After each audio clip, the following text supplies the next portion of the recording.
Ok. Bien. Johnny tiene la mano levantada. Si no me equivoco.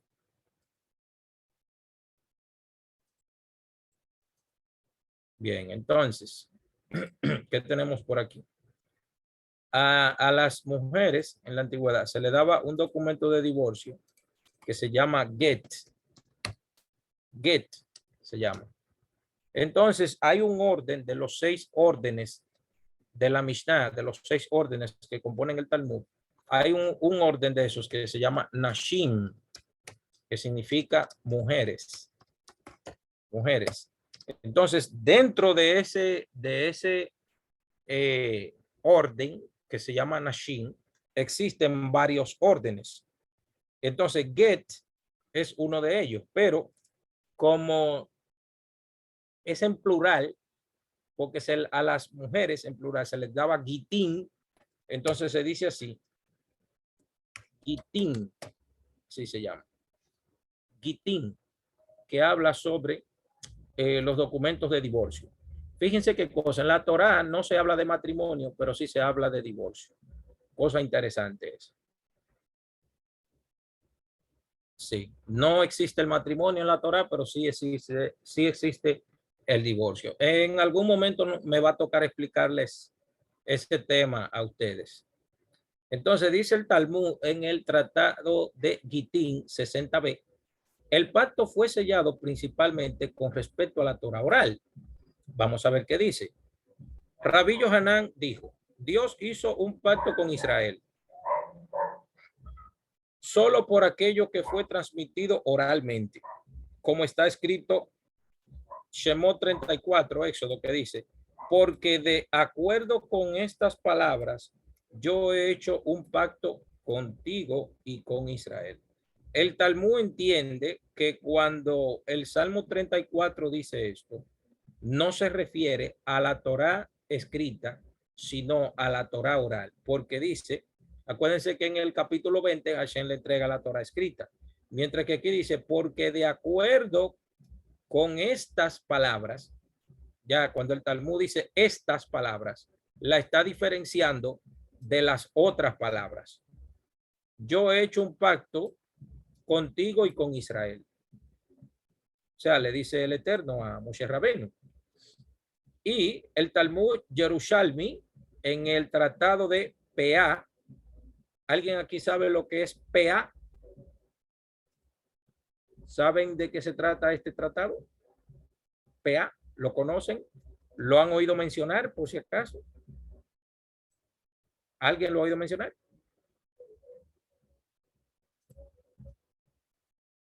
Este.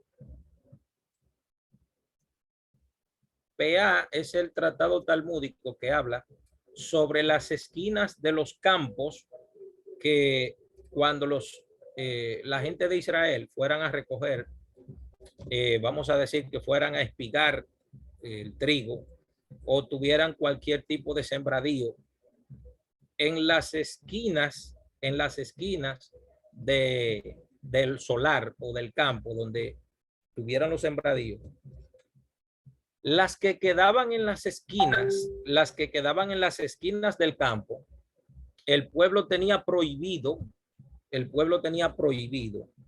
llevarse o recoger esas que estaban en la esquina, porque esas que estaban en la esquina eran para el pobre, el menesteroso, la viuda, el huérfano, y también cuando ellos llevaran esas gavillas gigantescas o no gigantescas, pero cuando llevaban esas grandes gavillas, las que se cayeran en el piso, en el suelo, no se podían bajar a recogerlas.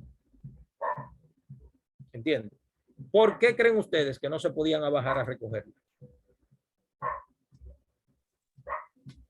¿Alguien sabe? Porque ese tipo de que daba era para los que iban los que pasaban por el camino, para los peregrinos, diría yo. ¿Cómo fue? Para los peregrinos.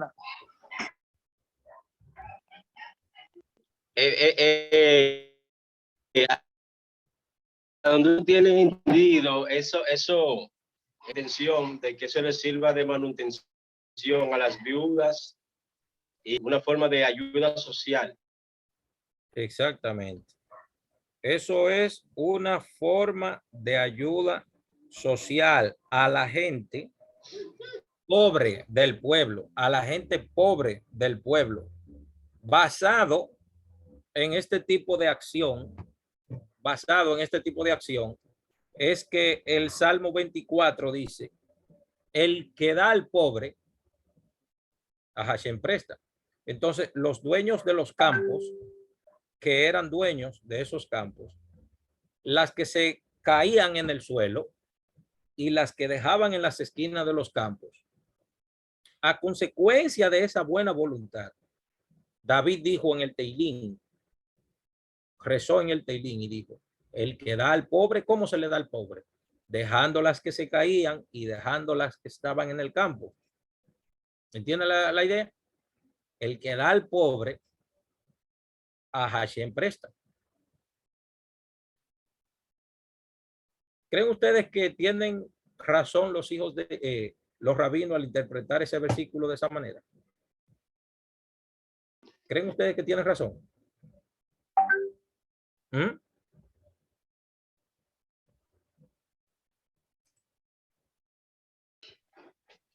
Disculpe, profesor, que tuve que salir. ¿Lo podía repetir el versículo? Digo yo que cuando dice David en el Sefer Teilín, en el libro de los Salmos, cuando dice, el que da al pobre, acordándose de las esquinas de los que dejaban los dueños de los campos, que dejaban las esquinas para que los pobres las recogieran, y las que se caían al piso también, la dejaban en el suelo. Bien. A consecuencia de eso, dice el Teilín, el que da al pobre, a Hashem presta. Correcto. ¿Mm?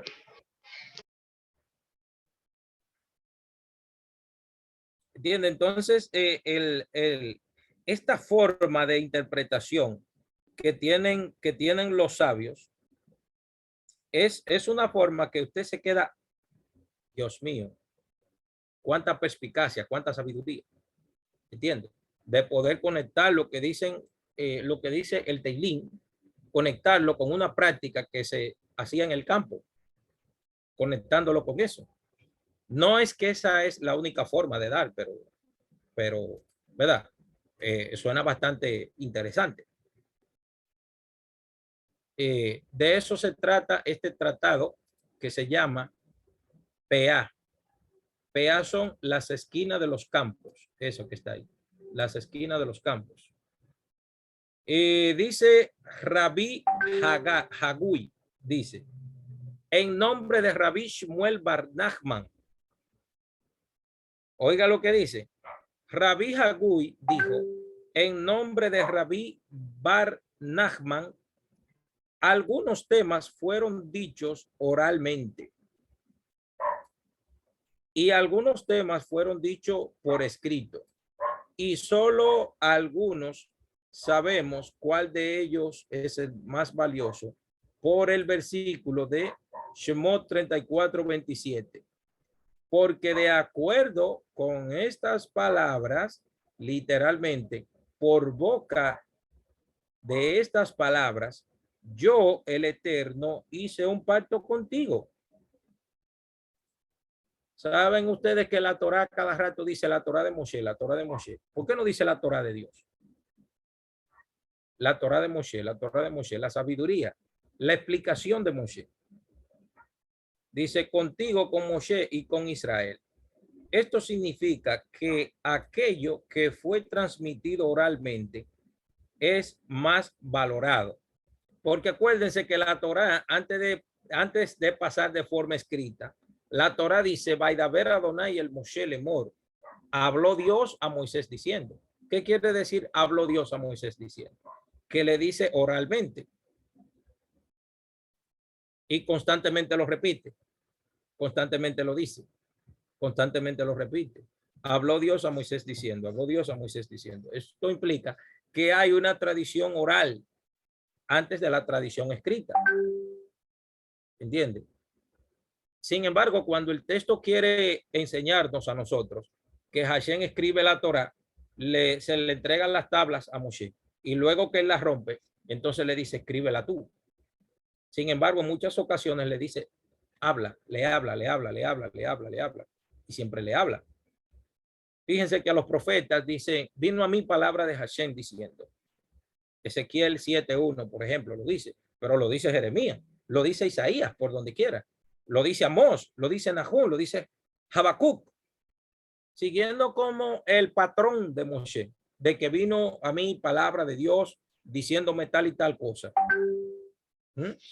O vino la palabra de Hashem a Elías mientras estaba en el arroyo de Kerit, etcétera. O sea, hay una captación de la presencia divina, de la gente que puede tener ese tipo de apego, que puede escuchar la presencia divina, que puede captar la voz del Eterno. Y eso era peligroso, escuchar eso. Porque el profeta Isaías dijo, ay de mí que soy hombre inmundo, habitado en pueblo de labios impuros. Al decir eso, ofendió al pueblo de Israel y vino un ángel y tomó una candela del altar del fuego que está delante de la presencia de Hashem y le quemó los labios. ¿Por qué? Porque ofendió al pueblo de Israel.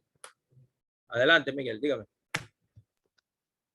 Profesor, yo siempre he cuestionado, no para mal, sí, sino que he cuestionado de manera, ¿cómo le digo? De manera crítica e intelectual el hecho de que hay muchas personas en el cristianismo que dicen que Dios le habla, que Dios le ha hablado. Bueno, en verdad yo puedo decir que Dios me ha hablado bastantes veces, pero las veces que Dios me ha hablado ha sido la mayoría por medio de la Torá o por una profecía o en ocasiones a la conciencia. Pero cuando nosotros vemos expresiones de gente que dicen que escuchan la voz de Dios audible y que Dios le habla, esto contradice lo que nosotros podemos ver en el texto sagrado, porque las personas en la narrativa bíblica que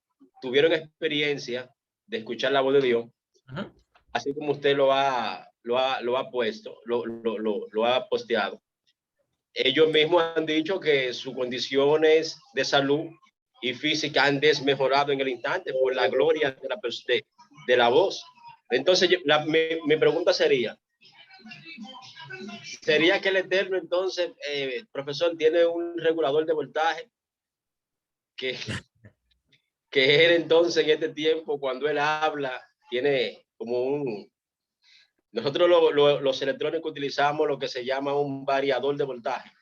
El variador de voltaje es un dispositivo que uno lo instala, entonces instala el motor del variador. Y viene la luz de la calle al variador y entonces uno regula y el variador es el que le manda la luz al motor. El Eterno tendría entonces un aparato así. No se ría. Yo cogí una clase con un rabino sobre el judaísmo hace muchos años ya, Y dice él, señores, yo nunca he escuchado la voz de Dios, dice el rabino. Y si le escucho, voy al psicólogo.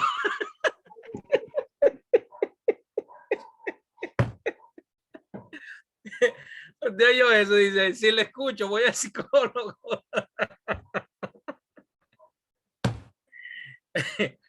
No, en realidad yo sé que lo dijo en burla, pero yo le voy a decir algo. Escuchar la voz del Eterno es peligrosísimo, porque si una gente oye la voz de Hashem, lo que puede morirse. ¿Entiendes? Si una gente oye la voz del Eterno, lo que puede morirse. Porque Deuteronomio 18 dice, no vuelva yo a escuchar la voz de Adonai, nuestro Elohim, para que no muramos. Y cuando el pueblo dijo eso, dice el texto directamente que Hashem le dijo a Moshe, bien han dicho. Bien han dicho. Dígame, Johnny, dígame, ¿qué pasó? Sí, o sea, me es un poquito como contradictorio, no lo que usted me dice, sino que ya que, por ejemplo, sabemos que Hashem es el espíritu.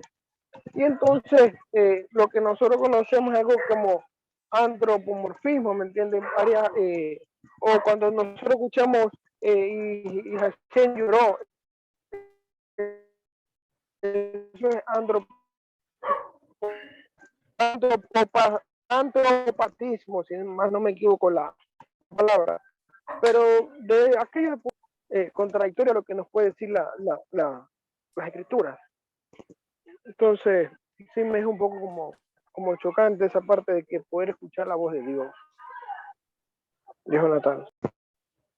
Bueno, mira, escuchar la voz del Eterno sería algo maravilloso, de verdad que sí. Ahora, yo lo que creo que hoy en día Dios puede hablarle a una persona, pero Hashem puede tratar con la persona a través de la inspiración divina. ¿Entiendes? A través de la inspiración divina, por ejemplo. Creo que sería muy lógico eso, que Hashem tratara con la gente a través de la inspiración divina. ¿Entiende? Por ejemplo, ustedes saben que Joseph, el hijo de Jacob, el texto de la Torá no dice en ningún momento que Dios le habló, pero dice el texto constantemente que Dios estaba con Joseph. ¿Cómo los sabios de Israel interpretan eso? Dios estaba con Joseph, porque Dios está con todo el mundo. La pregunta es con quién Dios no está. ¿Mm?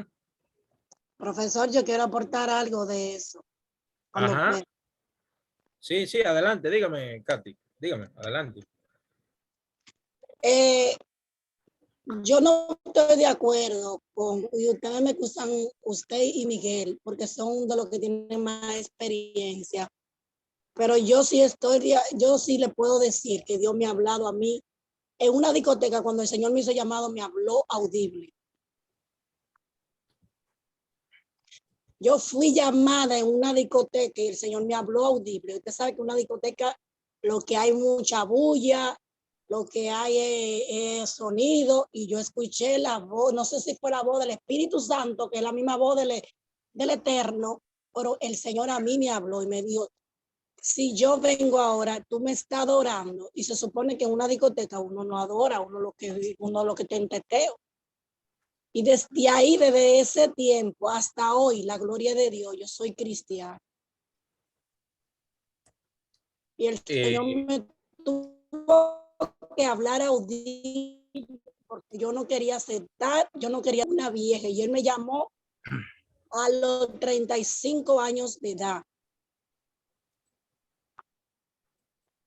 Gracias, está en mi parte. Ok.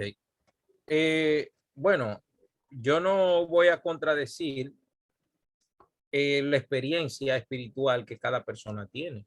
Cada persona tiene una experiencia espiritual distinta. Y las experiencias espirituales tienen una particularidad que son como los nombres de las personas. ¿Qué quiero decir con eso? Que, por ejemplo, fíjense, Vladimir, ahí en el nombre de Vladimir se escribe con B corta, pero en la mayoría de los casos, Vladimir se escribe con B larga, en la mayoría de los casos. Entonces, ¿qué sucede? Los nombres no sufren falta ortográfica. ¿Por qué? Porque son nombres y los nombres no tienen falta ortográfica. ¿Comprende la idea? En los nombres, las faltas ortográficas no aplican. O sea, no aplica, no tiene sentido. ¿Qué quiero decir con esto? Que las experiencias espirituales son diferentes. Por ejemplo, hace muchos años, cuando yo empecé a tener experiencias con la búsqueda del estudio de la Torá hace unos 20 y pico de años atrás, siendo yo un jovencito, Yo tuve un sueño, estaba durmiendo en el piso, en la iglesia, que eso no se llama silicio. En aquella época sí yo le llamaba silicio, pero en realidad eso no es silicio. Eso se llama dormir en el piso, pero no es silicio. Y, y yo pude ver en el sueño, en el cielo, muchas palabras en hebreo, en el cielo. Y cuando yo las veía, escuchaba como algo dentro de mi cabeza. Era algo que yo lo escuchaba no como con los oídos. Era algo que retumbaba dentro de mi mente, algo dentro de mí. Yo puedo decir que esa es la voz de Dios, pero no estoy seguro. Pero yo puedo decir que yo escuchaba, incluso yo podía leer en mi mente las palabras en hebreo, podía leerlas también. Y yo no sabía ni papa, nada, no sabía nada en esa época. Le estoy hablando de los años 2004, 2005, por ahí. Yo tuve un sueño así hace como 5 meses atrás, o 6, así mismo. Ajá, entonces, eh, eh, la experiencia, la experiencia espiritual mía podría ser distinta a la suya, ¿entiende? Y usted decide qué nombre otorgarle a esa experiencia, la cual yo no puedo refutarla. Yo no puedo decir, no, porque usted no soñó eso. Eso es, por ejemplo, yo rechazarlo. No, no, todo lo contrario. Mejor le brindo herramientas para que usted fortalezca eso y pueda llegar a la naturaleza espiritual de eso. ¿Comprende la idea? Y cada uno de nosotros la tiene en algún momento la tuvo Miguel, la tuvo Johnny, la tuvo Ruth, la tuvo Juan Manuel, etcétera. En cualquier momento eso ocurre. Y cada quien puede decir que tiene una experiencia espiritual distinta a la otra, la cual nadie puede juzgar la situación espiritual de nadie. Nadie puede. ¿Por qué? Porque la persona estuvo solo ahí. A eso me refiero. Bien, entonces sigue diciendo el texto por aquí. Dice, esto significa, dice aquí, aquello que fue transmitido oralmente es más valorado. ¿Por qué? Porque esta oralidad contiene un código que es lo que permite acceder a la Torah escrita. Rabí Yohanan y Rabí Yodan Bar Shimon, uno dijo que si observas tanto lo que fue enseñado oralmente como lo que fue transmitido por escrito, entonces Dios hace contigo o sea, Hashem hace un pacto contigo. ¿Por qué? Porque está siguiendo la halajá, el momento, está siguiendo ¿cómo se dice? El método, la tradición que el pueblo de Israel desarrolló para acceder al texto escrito. Y dice, él no sella un pacto contigo. Dice aquí, perdón, dice, entonces Dios hace un pacto contigo, pero de lo contrario, él no sella un pacto contigo. El otro dijo que si observas lo que fue enseñado, por eso es que cuando uno lee el Nuevo Testamento, todo lo que Jesús está enseñando está en la Torá y está en la tradición. Oralmente, y cumples con aquellos que fue enseñado por escrito, entonces recibirás una recompensa, pero de lo contrario no recibirás recompensa. Déjame explicar esto de una manera más técnica. Déjame enseñarlo de una manera más técnica. Déjame buscarlo por aquí para que ustedes tengan una idea de lo que estoy hablando. Déjame buscar el texto, déjame ver. Lo tengo por aquí. Ok, entonces, déjame buscar el Mishneh Torah, déjame ver.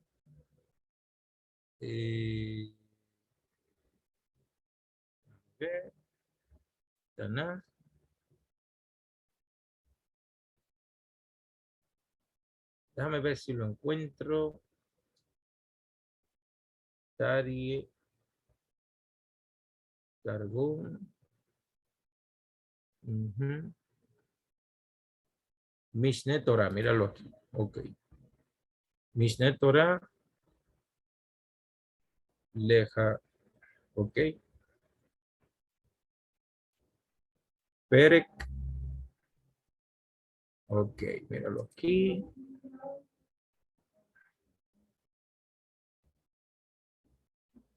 Déjame ver. Discúlpeme que estoy leyendo un texto en hebreo. Y ustedes saben que, déjame ver, Sefer Ahabá.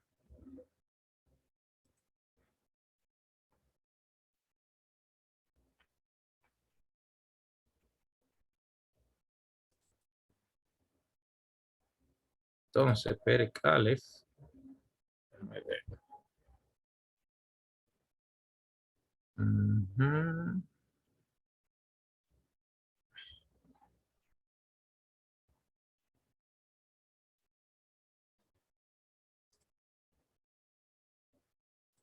Déjame ver. Sefer Ahabá. Fati. Sefer Seman. Sefer Nashim. Kodashim. Sefer.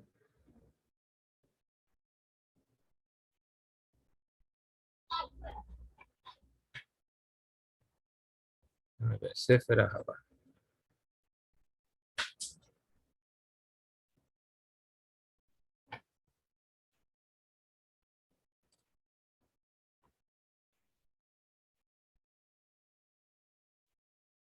Bueno, déjame ver, déjame leerlo de aquí de Sefaria mejor. Entonces, aquí tengo Halajá, Mishneh Torah, Misbot positivas, Misbah 1. Ok.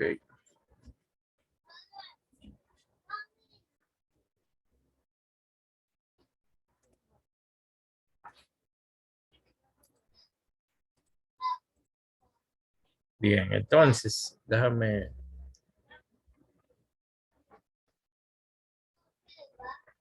Para poder explicar esto de una manera más simple. Ok.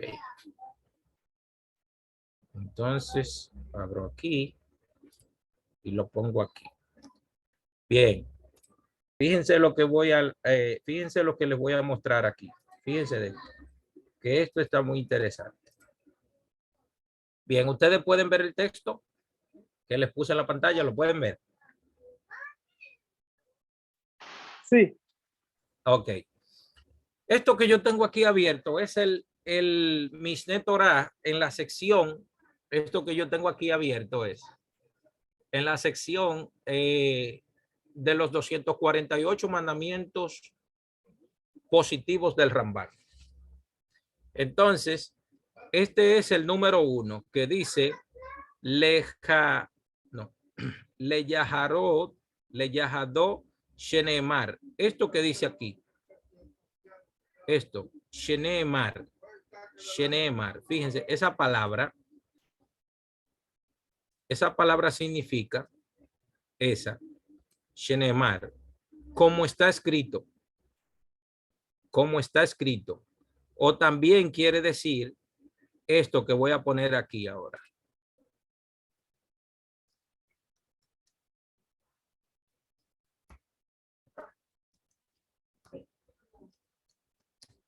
¿Conocen esa palabra? Esa expresión. David Yehoshua lo dice mucho. Ajá. En el Brihadashah. Ajá. ¿Sabe por qué se dice, por ejemplo, por qué se dice, por ejemplo, aquí aparece solo una vez, Shenemar, y aquí aparece 2 veces cuando Jesús lo dice? Déjame ver. Entonces, aquí en la Biblia Reina Valera, por ejemplo, cuando vamos a Juan, Biblia Reina Valera, y dice en el capítulo 3 de Juan, Mírenlo aquí donde está. Fíjense. Aquí dice, literalmente dice el texto. Fíjense. De cierto te digo. Esto en hebreo es la expresión que utiliza Maimónides en hebreo, que se dice así. Shenemar. Así, Shenemar. Pero ¿qué pasa? Rambán solamente está citando la Torá. Por eso lo dice una vez. Ahora, como Jesús está citando dos. Está citando dos. ¿Por qué? Porque el discurso que tiene Jesús aquí con ¿cómo se llama? Con Nacdimón o Nicodemo. Ajá. Este Shenemar es desierto. ¿Por qué? Porque solamente está utilizando la Torá, no está utilizando la tradición oral. En el caso de que el Rambán, cuando dice Shenemar, solamente está citando la Torá escrita. Si tuviera citando la Torá oral, tuviera que decirlo dos veces. Shenemar, Shenemar. Entonces Jesús utiliza dos porque está hablando de la Torá oral y de la Torá escrita. ¿Entiende? Y ese tipo de lenguaje no es extraño. ¿Entiende? Ese tipo de lenguaje no es extraño.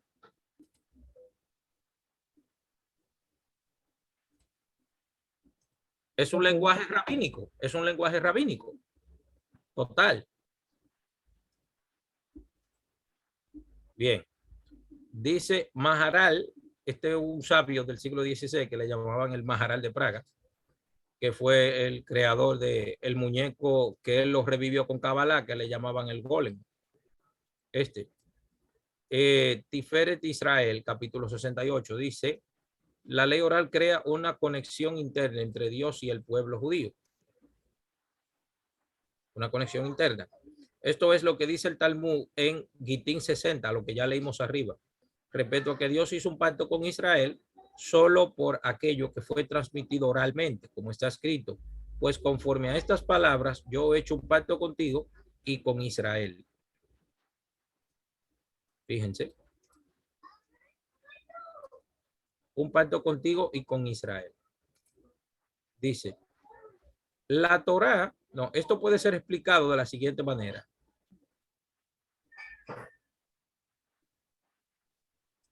Así. La Torá es un pacto entre Dios e Israel en la medida en que Israel tiene la Torá, que es de Dios, con todos los mandamientos que Dios ha decretado para el pueblo.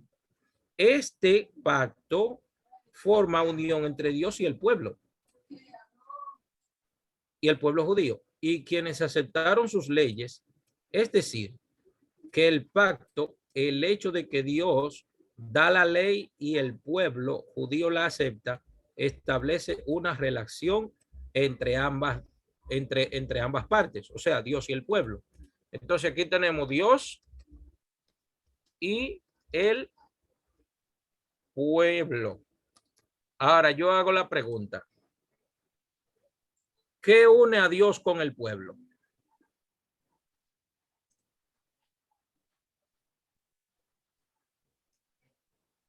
¿Qué es lo que une a Dios con el pueblo? La Torah. Sí, la Torá, pero ¿por medio de qué? ¿Qué es lo que concertan entre ellos?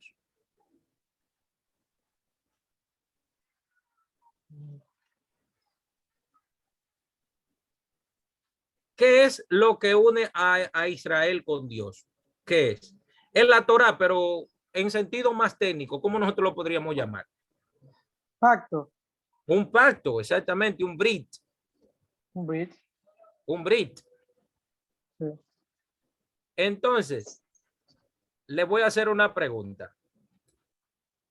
¿Cómo se llama entonces el sistema de fe que Israel, cómo verdaderamente le podríamos llamar al sistema de fe de Israel con Dios? ¿Cómo le podríamos llamar? En sentido general.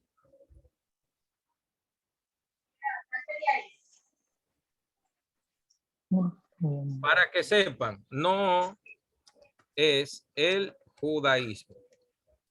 Eso está descartado. ¿Cómo le podríamos llamar entonces? Le tenemos que llamar, el nombre más correcto que tenemos que llamarle es Brit. Pacto. ¿Por qué? Porque si no se cumple lo que está escrito en el pacto, que es la Torá, entonces quiere decir que Israel se sale del pacto. Del pacto. Sí es. ¿Entiende? Ujú. Entonces, al salirse, no, el pacto queda roto. Roto. ¡Pam! Ahí está roto. Entonces, ¿cómo le llamaríamos nosotros a la fe, o sea, al sistema de fe creado entre Israel y Dios? Brit. No es religión de Israel, no es judaísmo, no es cristianismo, es pacto. Un pacto. Tú cumples lo que yo te digo y tú eres mi hijo. Pacto condicional. En otras palabras, cada día que pasa, Israel está constantemente aceptando lo que dice la Torá. Cada día está aceptando lo que dice la Torá. ¿Entiende la idea? Está cada día aceptando. Y nosotros, ¿qué estamos haciendo? ¿Hacemos lo mismo? Buena pregunta. Tenemos que elegir todos los días creer en Dios. O deseamos todos los días creer en Dios. ¿Qué es mejor? ¿Creer en Dios o desear cada día creer en Dios? ¿Qué sería mejor? Desear cada día creer en Dios. Muy buena respuesta de Katy. Porque sabe una cosa, yo deseo cada día creer en Dios. Y en base a ese deseo, entonces pongo en trabajo mi forma de pensar, mi libre albedrío. ¿Entiende? Porque Dios no quiere que creamos en él a ciegas. ¿Ustedes sabían eso? Que Dios no quiere que creamos en él a ciegas. Sí es. Esa era la conexión que tenía Adán con Dios al principio, basada en sentimientos. ¿Entiende? Pero si no había esfuerzo en Adán en creer en Dios. ¿O creen ustedes que Adán hacía algún esfuerzo para creer en Dios? ¿Creen ustedes que él lo hacía? No. ¿Eh? No, era muy directa la conexión de él. Hashem. ¿Eh? Era muy directa la conexión de él. ¿Entiende? Entonces, ¿saben por qué uno tiene que desear creer en Dios? Porque una fe que no duda no es fe. ¿Sabían ustedes eso? También. Que para uno tener fe tiene que tener dudas. Si usted no tiene dudas, entonces usted no tiene fe.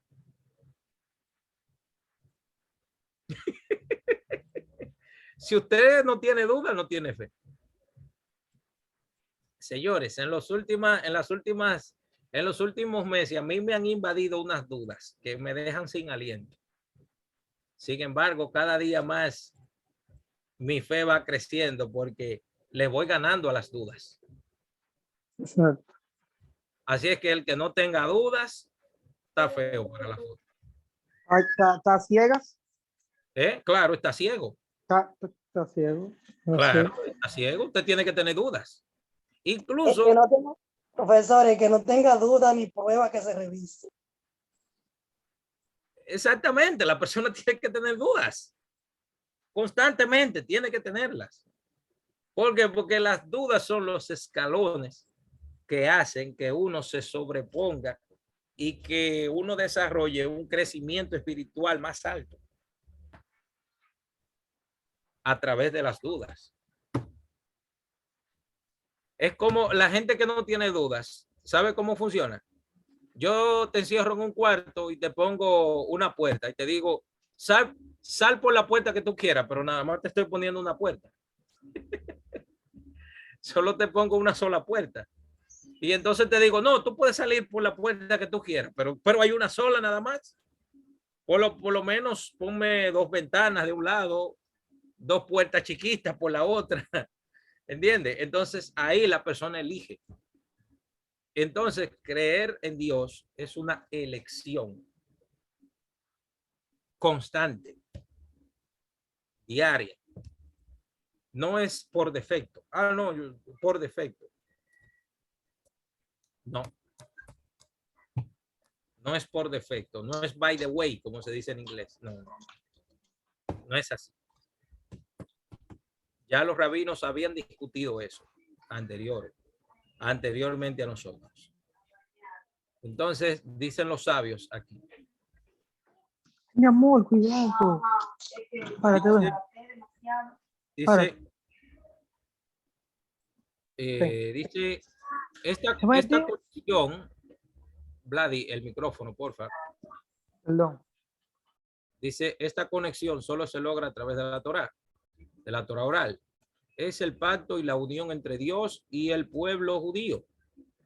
Solo la ley oral, la cual es entregada a un individuo y no solamente escrita en un rollo, vive dentro de la persona y por lo tanto, solo ella puede establecer una conexión entre las dos partes.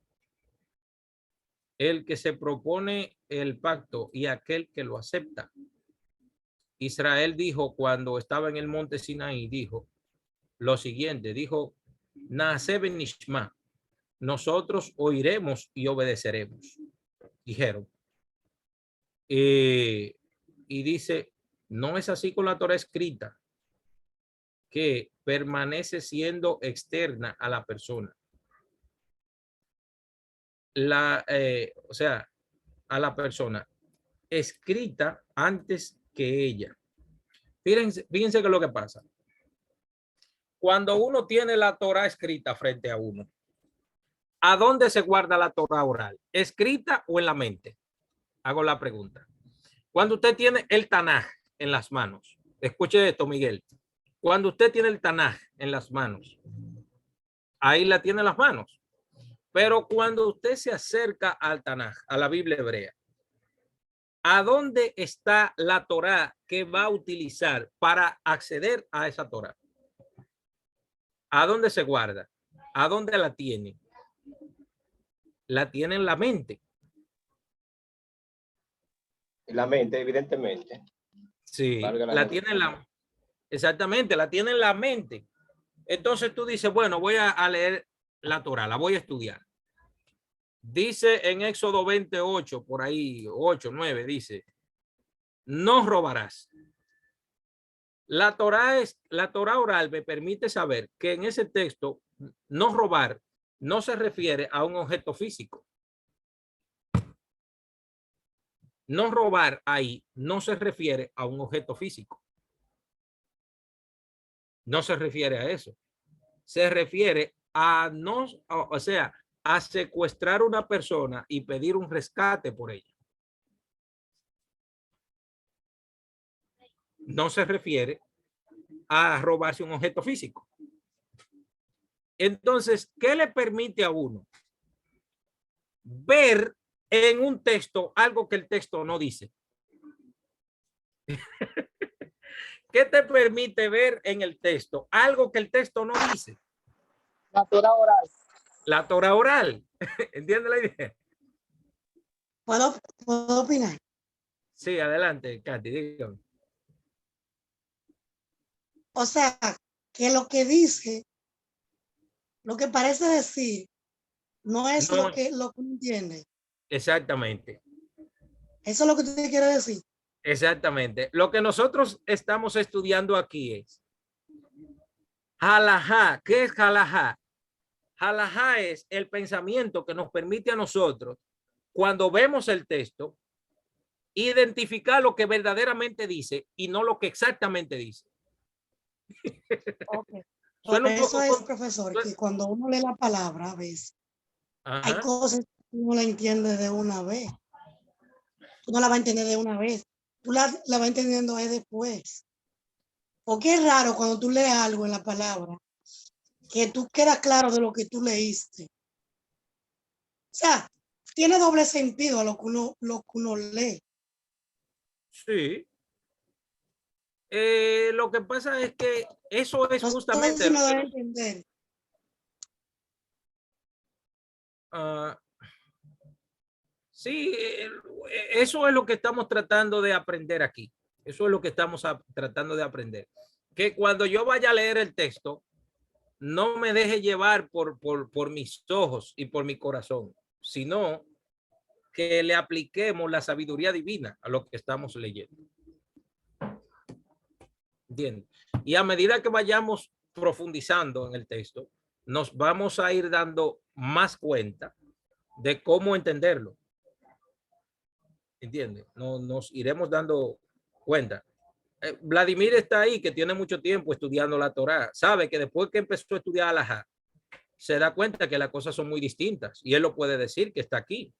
Muy distinta. O sea, yo era en contra a la, a lo que era la halajá, a la tradición rabínica, pero ahora Sí. estoy 100% de acuerdo con ella, de verdad que sí.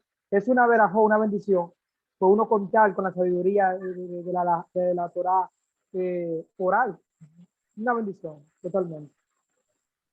Sí, adelante, Miguel.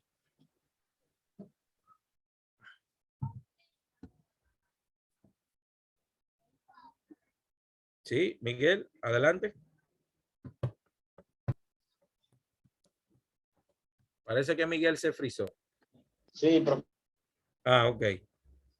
profesor,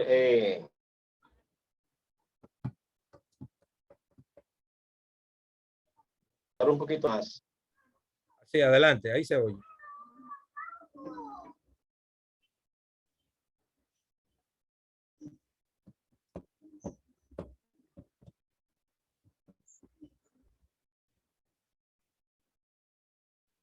Sí, Miguel, lo escucho.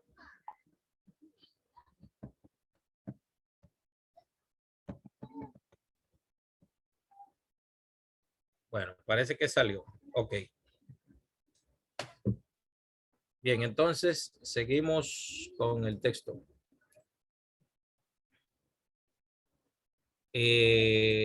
Dice por aquí, déjame ver. Ok. Dice, esta conexión solo se logra a través de la Torah oral, que es el pacto y la unión entre Dios y el pueblo judío. Solo a través de la ley oral, la cual es entregada a un individuo, y no solamente escrita en un rollo, vive dentro de la persona y por lo tanto solo ella puede establecer una conexión entre dos partes y el que propone el pacto y aquel que lo acepta. No es así con la Torah escrita, que permanece siendo externa a la persona escrita antes que ella. Una relación externa como esta no puede ser la base de un pacto que una al receptor del pacto, a la humanidad con el que propone el pacto, que es Dios. O sea, que la relación de la persona con Dios no es algo que está escrito, sino que es algo que está dentro de la mente de uno. Y eso que está dentro de la mente de uno nos permite acceder al texto escrito. ¿Entiende? Es algo que se guarda aquí dentro, algo que está aquí dentro, algo que está en el alma de la persona, algo que está en conexión con el texto, que está en conexión con Dios y está en conexión con el texto. Entonces, ¿cómo decirlo? Ese pacto que permanece dentro de la persona permite hacer una conexión con la Torá y a la vez con Dios. Entonces es como déjame establecerlo de esta manera. Por ejemplo, tenemos el Brit, ¿verdad? El pacto. Entonces, por aquí tenemos Hashem. Hashem. Por aquí tenemos Torah escrita. Escrita. Y por aquí tenemos Adán o persona. Persona. Entonces, ¿qué pasa? Cuando nosotros queremos establecer una conexión entre la persona, ¿okay?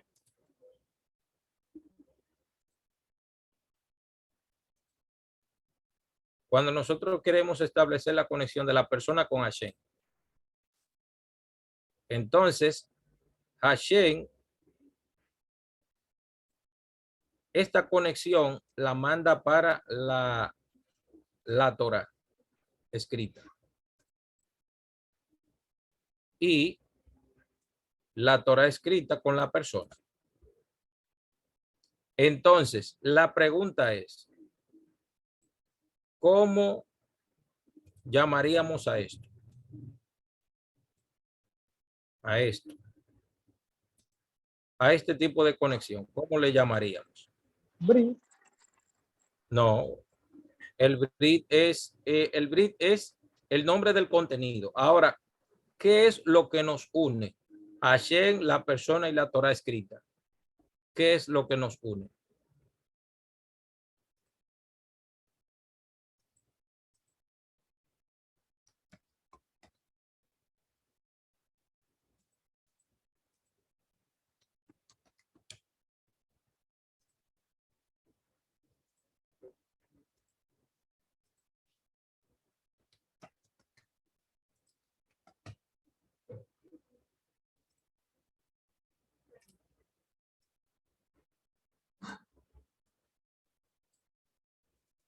Ahora, la pregunta es, Miguel se fue, ya regresó, ¿está? Entonces. No está Miguel. Ok. Entonces la pregunta es, ¿dónde se guarda esto? ¿En qué lugar se guarda? En la mente, profesor. Exactamente. No. Esto se guarda en la mente. Entonces, el nombre de esto en hebreo recibe el nombre de toda esta conexión.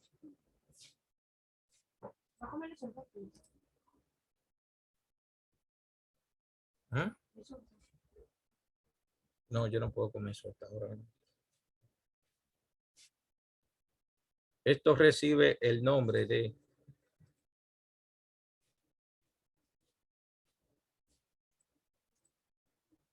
así. Torah, Sheve,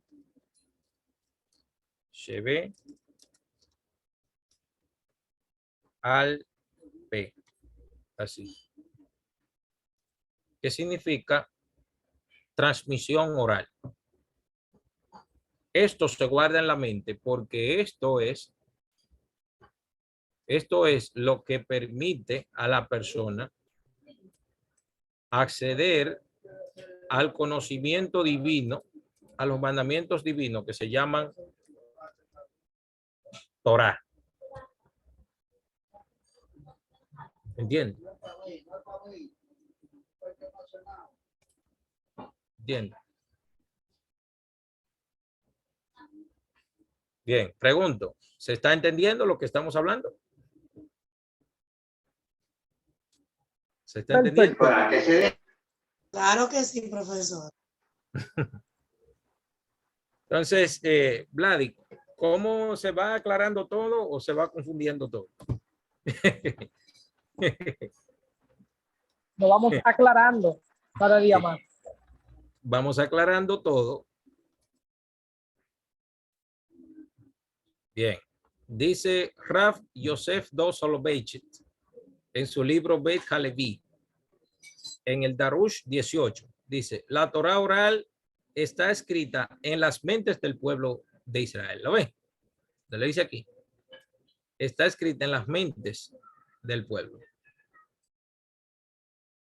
Dice, puesto que la Torah fue entregada como una ley oral, el pueblo judío se elevó a grandes alturas, porque ahora Israel es el pergamino.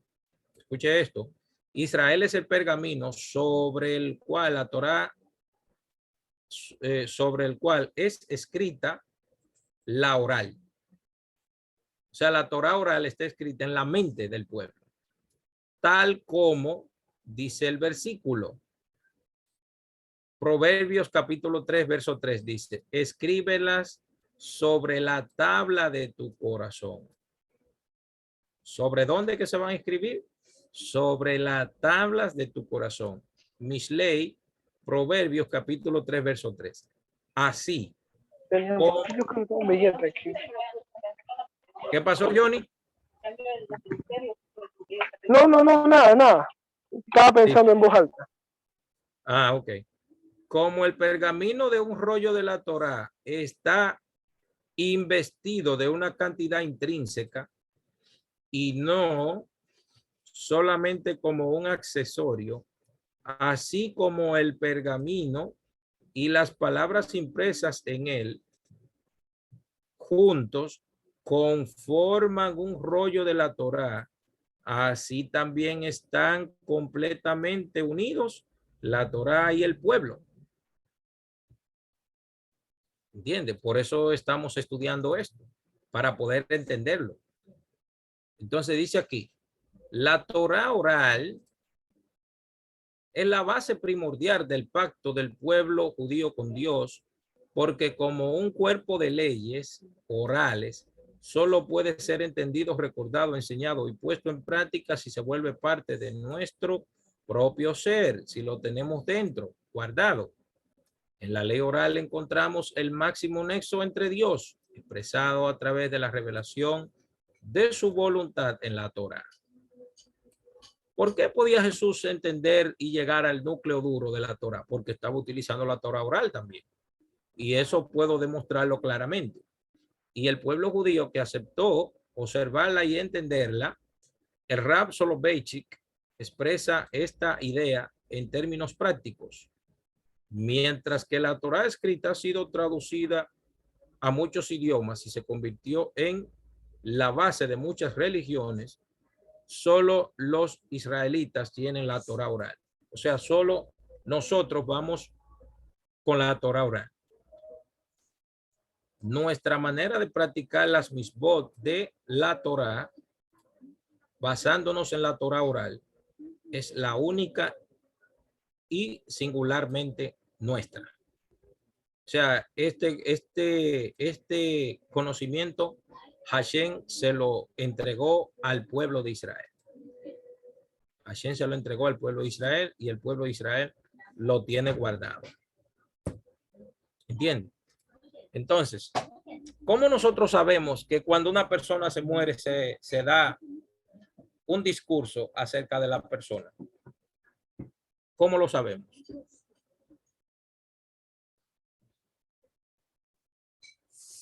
¿Alguien sabe cómo sabemos eso? Por la Torah oral. Sí, pero ¿de dónde la Torah oral lo saca?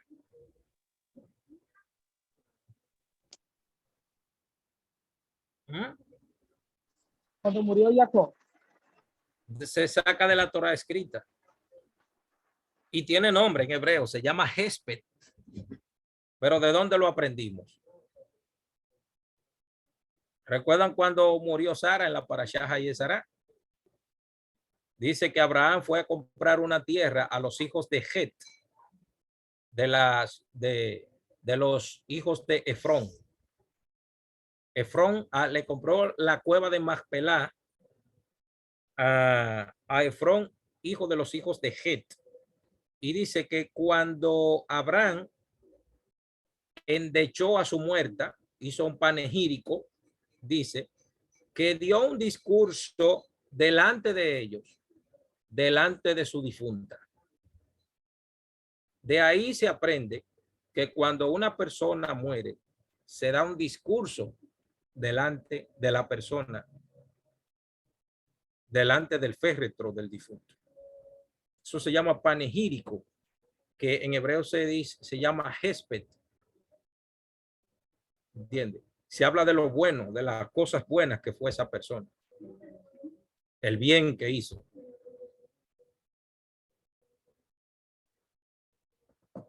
¿Y cómo sabemos nosotros que la persona que le da al pobre a Dios presta, según estudiamos en el libro de los Salmos? ¿Cómo lo sabemos? Déjame ver si lo encuentro por aquí.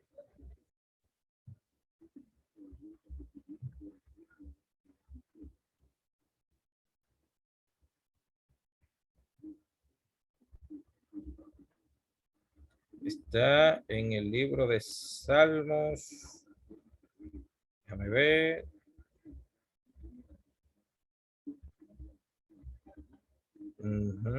A ver si lo encuentro.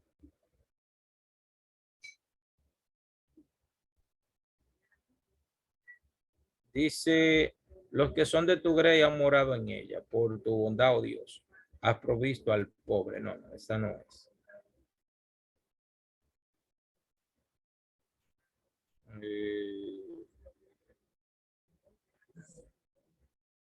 Bueno, yo creo que es en Proverbios que está. Ah, míralo aquí, sí, perdón.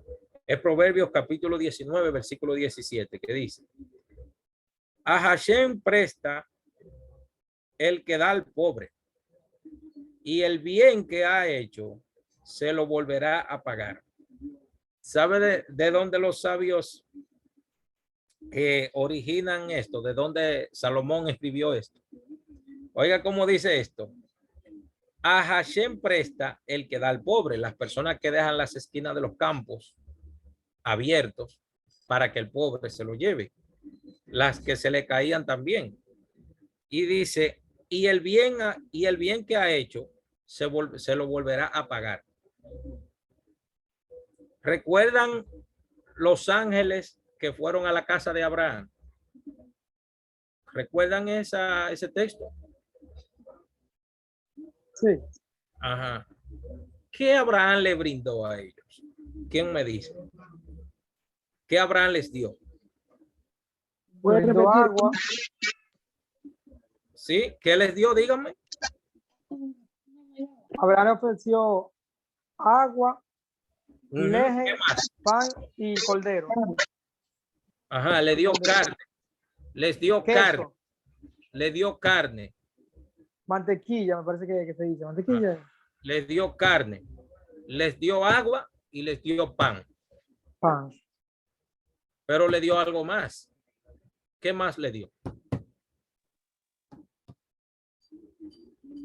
Cuando Abraham los vio a ellos, ¿qué Abraham les dijo?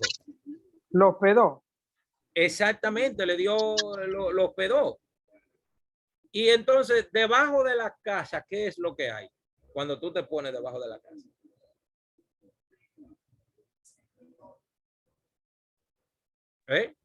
Debajo de la casa hay un techo Ajá, ¿y el techo te protege de qué? del sol. Hombre, una ¿Y cómo, provisión. ajá, ¿y cómo se llama? ¿Y cómo se llama cuando tú estás al sol y te metes debajo del techo? ¿Cómo se llama eso? La sombra. La sombra, exactamente. Ahora, fíjense lo que dice el texto en Proverbios 19, 17. A Hashem presta el que da al pobre, y el bien que ha hecho, se lo volverá a pagar.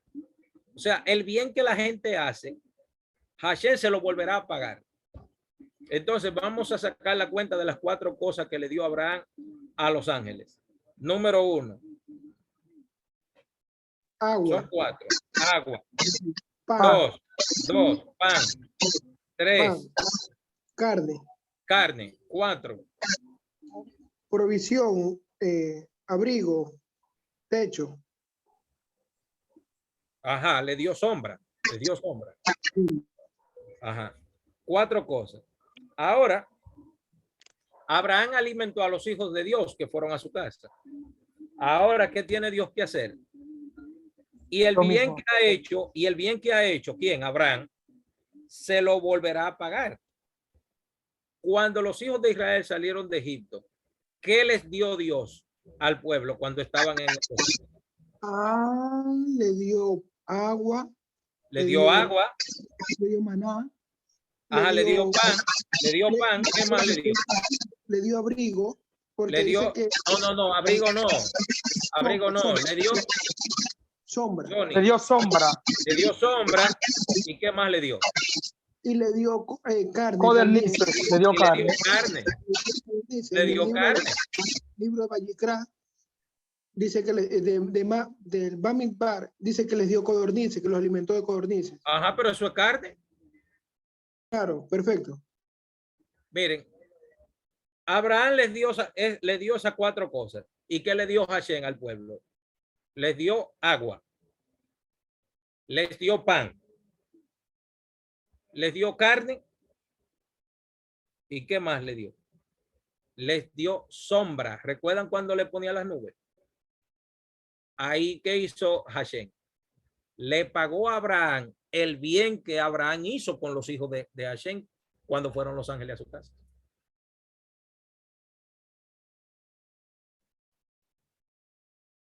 ¿O me equivoco? Jonathan, una Eso pregunta. está clarito.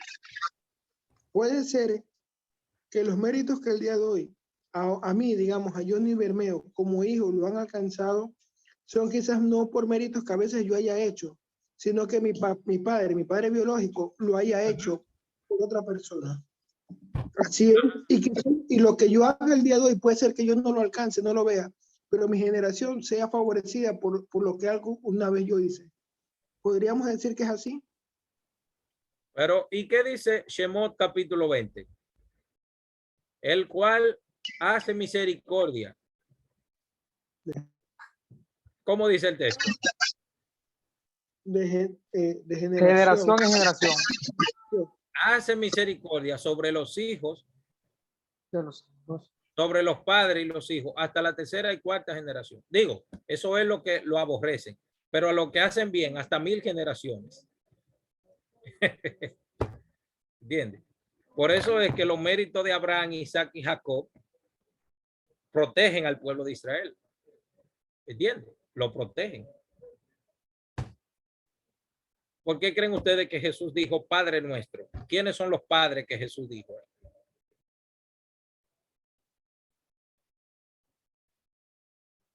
Tremendo, tremendo, ¿Quiénes de son? verdad. ¿Eh? Abraham, Abraham, Isaac y Jacob. Y Jacob. ¿Entiendes? Esto está todo conectado. ¿Entiendes? Y nuestro trabajo es poder establecer ese tipo de conexión.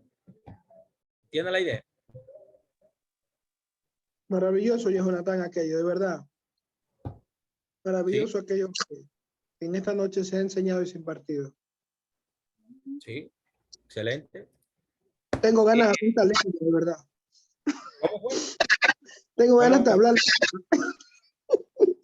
¿Gana de qué? De hablar estas lenguas ya. Pero ruta aquí, cuidado, que ruta aquí. Si él empieza a hablar lengua, yo termino. Eu posso falar português para você agora, se você quiser. Ay, ay, ay. ¿Y qué idioma es ese, por fin? Portugués. Bueno, yo hablé en lengua hoy porque monté unas chicas en el carro mío. Entonces estaban hablando inglés conmigo. Digo, no, pues vamos, déjame yo develop my English skills ahí con ellas, ¿entiendes? Desarrollar mis habilidades en inglés un poco. Bueno, chicos, hemos terminado la clase del día de hoy. Veo a Ruth calladita por ahí. Vamos a dejar la clase hasta aquí y vamos a entrar a las preguntas.